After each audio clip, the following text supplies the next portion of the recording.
What's up, everybody? This is Whiskey in the Six. I'm Rob. This is one of the Whiskey in the Sixes that I've been dying to come. Okay, I got my Macallan 1997 18-year-old sherry oak sample right here. Show you the bottle that we're doing today. Macallan 18-year-old. All right. Macallan has become the #1 collectible whiskey, collectible Scotch in the world. And that's mainly due to heavy exposure from the media, okay? If you watch the show Suits, Macallan 18-year-old has made an appearance on there. Macallan 25-year-old has made an appearance on there. All right, it's the brand that people seek. Okay, now with Macallan no longer selling age statement whiskey to many countries across the planet, the age statement Macallans have become even more sought after, even more expensive, even more collectible. This particular one, is, like I said, is the 1997. I hope you were able to make that out. Just at the bottom over here, 1997. Okay, 18-year-old. All right. Just so you know, I'm not pulling your leg. That's the sample right there. Okay, 1997 as well. Hopefully that picked up. It's been sitting in the glass for roughly 18 minutes so far. Okay, I'm not gonna open this bottle, and the reason for that is because every year Macallan goes up 50 pounds, according to the Whiskey Exchange website, according to Master of Malt website. Every year the vintage bottles go up an additional 50 pounds. So this one was sold, let's say, 200 pounds yesterday. In a year from now, it would be 250 pounds. Okay, there's bottles of the 1993, 1994 that are going for, upwards of 500 pounds. A lot of money. For whatever reason, the United States has incredible prices when it comes to Macallan, especially the southern United States. Okay, Total Wine. If you live in the States, go to the Macallan section of the Scotch section, and I bet you'll be able to find Macallan 17-year-old, Macallan 18-year-old, Macallan 15-year-old for a lot cheaper than you can anywhere else in North America. All right, and in Canada, in Ontario specifically, the 18-year-old is nowhere to be found. There's not one bottle at the LCBO across Ontario. In Quebec, I think the SAQ has a few, but I'm not 100% sure on that. But it's scarce, to say the least. And people that do have a bottle could probably sell their bottle for quite a bit of money. If we're talking pounds to the Canadian dollars, if this is going for 350 pounds, that's the equivalent of, almost $700 Canadian. For whatever reason, this is about, the 2016 edition is $209 at Total Wine, and it varies from location to location. I think Total Wine Boynton Beach was $209. Total Wine Orlando is about $199. Okay, so about $10 difference. You're not getting it for too much less than that if you do find a bottle of it. But it's crazy what it's going for an 18-year-old. Okay, and right now, even the Canadian dollar to the American dollar, we're paying an extra $30 every $100, or 30 cents every dollar. So $100 is $130 Canadian. $200, $260 Canadian, right? So this pretty much cost me about $275 with the exchange. All right, is it worth it? I think so. I made money on this bottle already, considering it's a 1997, which my sister-in-law got lucky in finding for me, and it's not available in Canada. Okay, so even if it were readily available in the United States for a cheaper price, there's still people in Canada, Ontario specifically, that would pay a lot of money for a Macallan 18-year-old. All right, I'm gonna get into it in just a sec. I just want to let it air it out a little bit more, just because it's just a sample. It's not the whole bottle. I'm not gonna be able to pour another glass of this afterward, so I want to get the optimal experience out of it. Okay. Very quick honorable mentions. My brother-in-law Paulo lent me the Glenlivet Founders Reserve. This will be coming up next. This way I can give him back the bottle of it shortly. Alright. I have the Tomatin 18-year-old, which will probably go on the back burner for a slight amount of time, just because I also, with the Macallan sample purchase, I purchased a Glenmorangie 18-year-old sample, as well as the Glenmorangie bottle itself, the 18-year-old. Okay, comes in this awesome box. I'm not going to be opening this one up either. In the next little while, I'm going to do a collectibles video, and I'm going to talk to you about which ones to look for, which ones to collect, because you can make quite a bit of money on Scotch nowadays. All right, I believe the 1986, or 1987, let's say, bottle, which is only 10 years older than this, okay, goes for over £1,000 in the UK. All right, so just holding on to a bottle for a few years can get you a lot of money. All right, but we're gonna talk about that in much more detail in a single video, where I'm not gonna actually review anything. I'm just gonna talk about collecting whiskey. All right.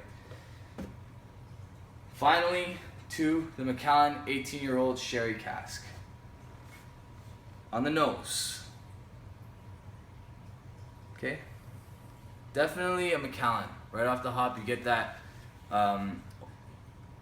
Jerez, Spain sherry influence. Okay. Macallan spends a ton of money on casks. They have a very specific style of, charring their barrels, the way that it's charred. They have specific oak that they purchase. Okay, I believe they make all of their barrels on site, and then they ship it out to Spain, age it in the, I believe it's Oloroso Jerez sherry, but I could be wrong. I'm almost certain though that it's Oloroso sherry. Okay, I know it's from Jerez, Spain.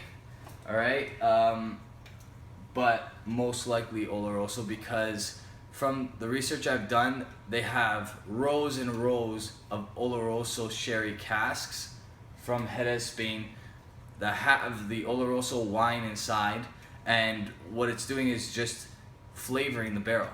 They spend a ton of money on wine just to flavor their barrels. That's how much money goes into making a Macallan Scotch. Okay, so you get to appreciate a little bit the process and why it costs so much to buy a Macallan when you do a little bit of the research and see all the work that goes into their barrels and all the work that goes into making their barrels perfect for their Scotch. Okay, so on the nose again. Sweet, strong sherry Oloroso, a lot of fruit. Talking red fruit.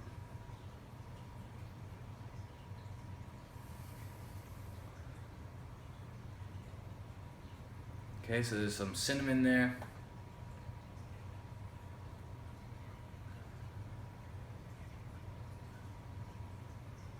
It has the smell of like a cherry pie, like a cooked cherry pie. That's cooled a little bit, that's sweet, a touch of tang. All right, that's what I'm picking up on the nose.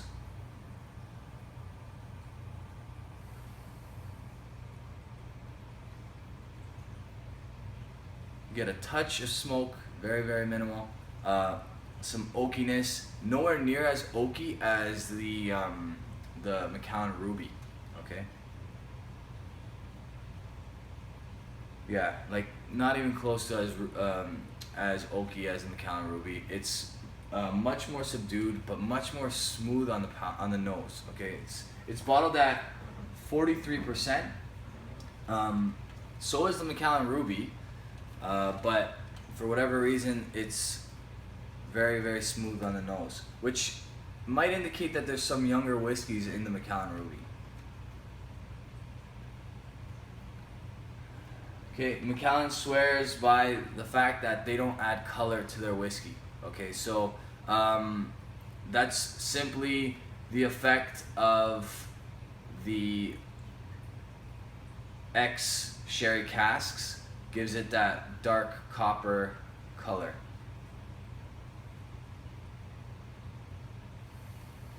This smells amazing.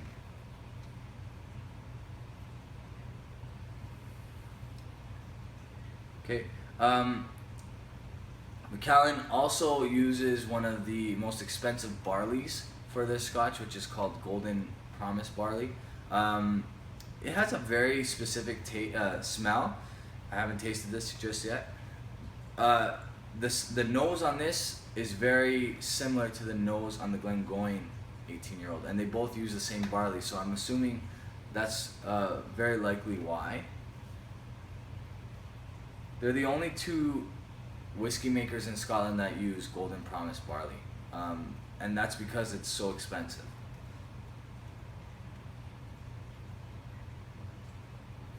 Okay, as it's developing, I'm picking up more jammy cooked down fruits like strawberry jam.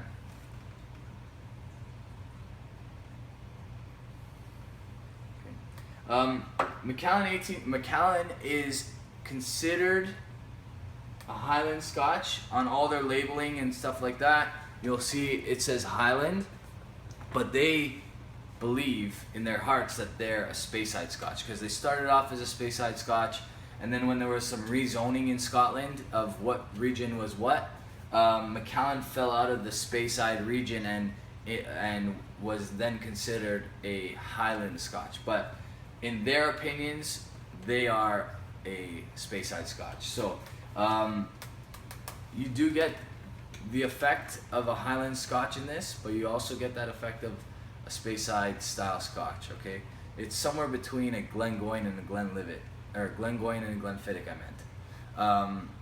I recently did the Glenfiddich Malt Masters edition. All right, there is some similar characteristics on the nose. Of course, there's going to be, because they're both aged in ex-sherry casks. Okay, but you definitely pick up a little bit of that Speyside style to it on the nose. Okay, on the palate, I've wasted enough of your time. I'll get through this.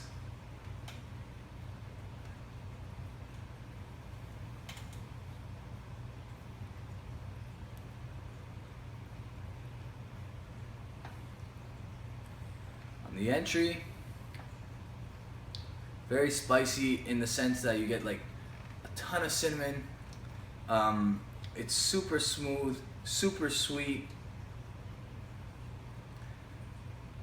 Just want you to look at the legs on this glass, okay? It's pretty oily, okay? It's a pretty oily Scotch, all right? It definitely, the barrels have definitely done their work on this whiskey. The finish is pretty long, it's still going.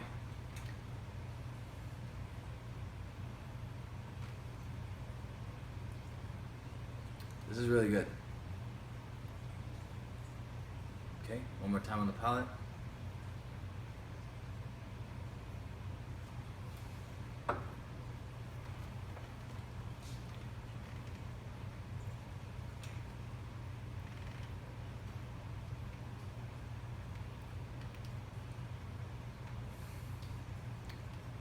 There's some chocolate in there.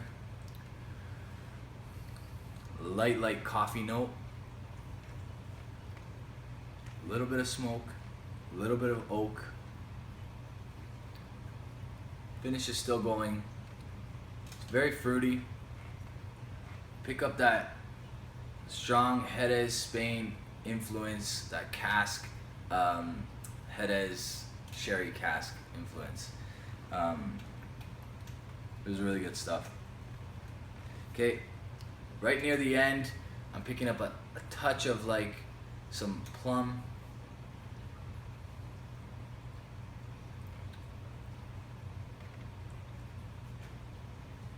Maybe even a touch of either leather or tobacco, something along those lines.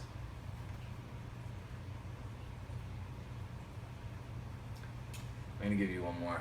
I'm gonna give it one more taste.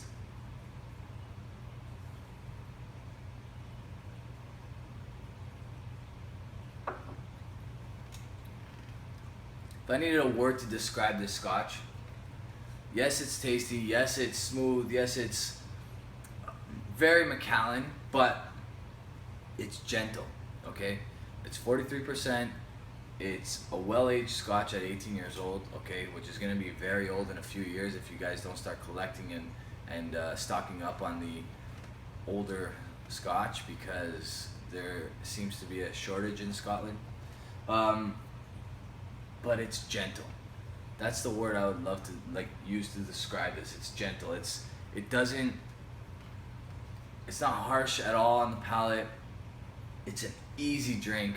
But it's got some character too. It's not a rookie Scotch by any means. I'm sure if you gave this to a person that's new to Scotch, they would like it, but I don't think they would appreciate it as much as a person that's had a whole bunch of Scotch under their belt and knows a little bit about sherry Scotch especially. All right, this is really good stuff. Very, very smooth, very gentle. It's got the perfect amount of sweetness. It's not too sweet. For those of you that don't like overly sweet Scotch, you're not gonna go wrong here, okay? It's definitely not Glendronach sweet. I like really sweet Scotch. I like regular, moderately sweet Scotch. I like all Scotch, but it's definitely not Glendronach sweet.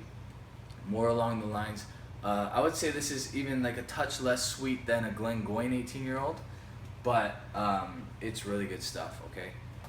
Very, very, very good stuff. I'm gonna give this an A. All right, this is an A. It doesn't get much better than this. I'm sure if I tried the 25-year-old, I might have something different to say.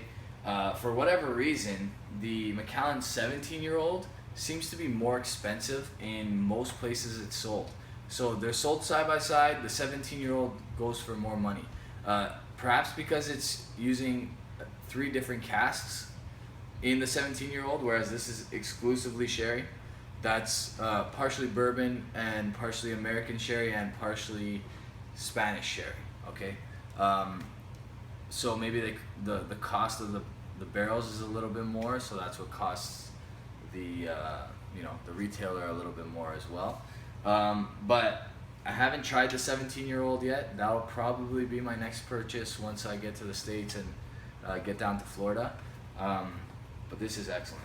Okay, so it's a solid A. I have Instagram, Twitter, and Facebook. You can follow me on all 3. Whenever someone writes a comment, I make it a habit of responding. Please continue to do that. I will also take requests. I haven't forgotten about some of the other requests that have come my way. I believe there's a Bunnahabhain request in there. That'll hopefully get done by the end of the summer. Other than that, I have pretty good lineup coming up. I wanted to make a correction on, I said that this was, I actually accidentally in my last review I said that this was a Speyside. This is actually from the Isle of Mull. It's the other distillery alongside Le Deg. They're both on the Isle of Mull. It actually says it right here, the Isle of Mull. I didn't see that before. I knew it wasn't a Speyside. I don't know why. I think I said that because I was doing Glenfiddich at the time, so Glenfiddich is a Speyside, and it just probably rolled off my tongue that way. So thank you for pointing that out to me. And if you guys ever see other things that you need to point out that I make a mistake on, please call me out on it. I'm not perfect. I'm one guy. I make mistakes, and I'm gonna make a ton more. I promise you. So thanks for watching. Cheers, guys.